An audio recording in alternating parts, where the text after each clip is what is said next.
existence or stages of life's way, and conclude with some observations about how Nietzsche would view this project of becoming an existential individual. Shortly after the end of the war, Sartre delivered a public lecture entitled "Is Existentialism a Humanism?" that rocked the intellectual life of Paris and served as a quasi-manifesto for the movement.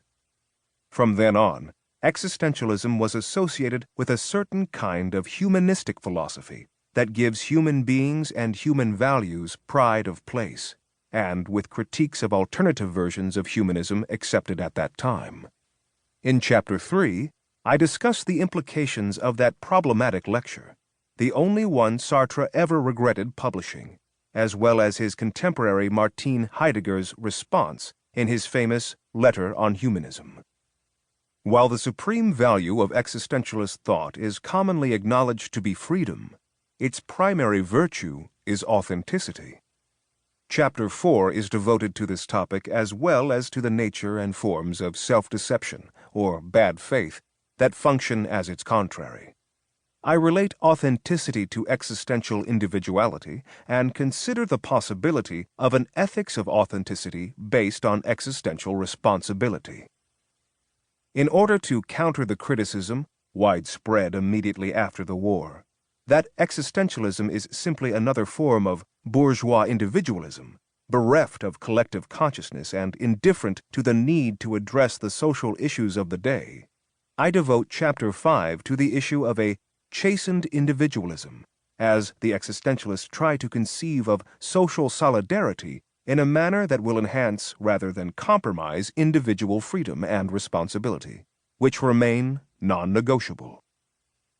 In the last chapter, I draw on the foregoing as well as on other aspects of existentialist thought to consider the continued relevance of existentialist philosophy in our day. It is necessary to separate the philosophical significance of the movement, its powerful insights, and its attention to the concrete from the arresting but now dated trappings of its left-bank adolescence. From many likely candidates, I chose 4 topics of current interest to which the existentialists have something of philosophical import to say. 2 features of this brief volume may perhaps strike the reader as limitations even in a short introduction: the number of commonly recognized existentialist names that are absent and, at the other extreme, the possibly excessive presence of Jean-Paul Sartre throughout the work.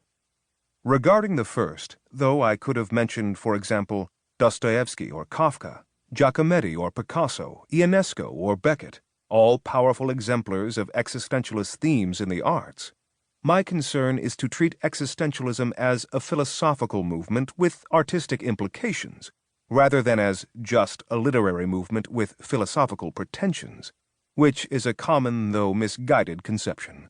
The reason for not discussing Buber or Berdyaev, Ortega y Gasset or Unamuno, and many other philosophers deserving of mention here, is that this is a very short introduction, after all. Those interested in pursuing the topics discussed here will find suggestions of useful sources at the end of the book. As for the prominence of Sartre, he and de Beauvoir are the only philosophers in this group who admitted to being existentialists. To the extent that it is a 20th century movement, existentialism certainly centered on his work, and no one better exemplifies the union of and tension between philosophy and literature, the conceptual and the imaginary, the critical and the committed, philosophy as a reflection and philosophy as a way of life, that defines the existentialist mode of philosophizing than does Jean-Paul Sartre. Acknowledgements. This short volume was written under the ideal conditions provided by the Center for Humanistic Inquiry at Emory University. I am most grateful for the Senior Research Fellowship as well as for the support of Tina Brownlee, Steve Everett, Keith Anthony, Amy Erbel, and Colette Barlow of the Center in making this possible and bringing it to completion. I appreciate the comments of David Carr, Tony Jensen, Vanessa Rumble, and Cindy Willett on specific portions of the manuscript. The